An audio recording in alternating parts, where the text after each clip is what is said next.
పింట్రెస్ట్‌లో చూసిన ఇమేజ్ ఆ నాలెడ్జ్‌తో మీ కిచెన్‌ని డిజైన్ చేసేసుకుందాం అనుకుంటే మాత్రం మీరు పొరపాటు పడినట్టే.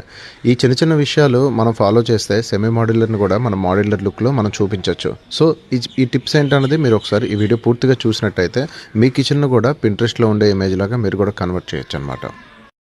ఈ సైట్ వచ్చేసరికి మనకి షీలానగర్‌లో లొకేట్ అయ్యి ఉందండి, వైజాగ్. అయితే ఈ సైట్ వచ్చేసరికి మనకి కస్టమర్ మనల్ని రీచ్ అయ్యే ముందే టోటల్గా కిచెన్ ప్లాట్ఫామ్ మొత్తం ఇవన్నీ కూడా వేస్తున్నాయి అనమాట. అక్కడికి వెళ్ళి చూసిన తర్వాత ఏంటంటే పోనీ ఒక సైడ్ స్లాంట్ ఉంటే నో ఇష్యూ అనమాట. ఇది ఏమైందంటే ఒక దగ్గర ఎక్కువ ఒక దగ్గర తక్కువ, ఆ గట్టు ఇవన్నీ కూడా చిన్న కాంప్లికేషన్ ఇష్యూస్ అయితే అయ్యాయి అనమాట. దీన్ని మనం మాడ్యులర్లో చూపించడం అనేది పెద్ద టాస్క్ అయిపోయింది. ఇప్పుడు మేము ఏం చేసామంటే దానికి మీరు కూడా అబ్జర్వ్ చేయండి, మీ కిచెన్లో ఇలా చేసుకోండి. ఇక్కడ టోటల్గా మనం ఏదైతే బాటమ్ క్యాబినెట్ తయారు చేస్తున్నామో bottom cabinet and bottom framing ఏదైతే ఉందో అదంతా కూడా కంప్లీట్గా ఆ ప్లాట్ఫామ్ టచ్ అయ్యేటట్టు చేసుకొని, ఇదిగోండి ఇక్కడ మీరు చూస్తున్నారు కదా, ఇది జీ ప్రొఫైల్ అంటారు. సో ఈ జీ ప్రొఫైల్ని హ్యాండిల్స్ అన్నది మీరు సెమీ మాడ్యులర్లో యూస్ చేసినట్టయితే మనకి చూడడానికి మాడ్యులర్ అవుట్లుక్లో అయితే కనబడుతుంది.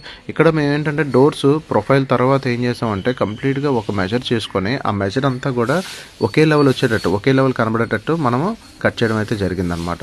ఇది ఓన్లీ సెమీ మాడ్యులర్లోనే మనకి ఈ ప్రాబ్లం. అదే మాడ్యులర్కి వెళ్ళేసరికి ఇక్కడ మీరు చూసినట్టయితే మనకు ఆ ఇష్యూ ఉండదు. ఎందుకంటే నథింగ్ బట్ అది థిక్నెస్ 18 mm ఉంటుంది కాబట్టి మనకు ఆ ప్రాబ్లం ఉండదు అనమాట. ఇక్కడ మీకు క్లియర్గా చూపిస్తున్నాను చూడండి. ఇక్కడ ఏంటి ప్రాబ్లం అంటే చూసారా, లోపల ఎంత దలసరిన మందన్న మనకు వాళ్ళు వేసారంటే చూడండి, ఆల్మోస్ట్ 5 ఇంచ్ ఉంది. సో ఆ 5 ఇంచ్ ఫ్రేమ్ని మనం డైల్యూట్ చేయాలి ఎలాగైనా. డైల్యూట్ చేయకపోతే మనకి ఏమవుతుందంటే డబుల్ ఫ్రేమింగ్ చేసినా ఏం చేసినా క్యాబినెట్స్ పొట్టిగా కనబడతాయి అనమాట.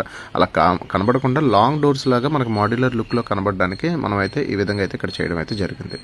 Thank you for watching this video.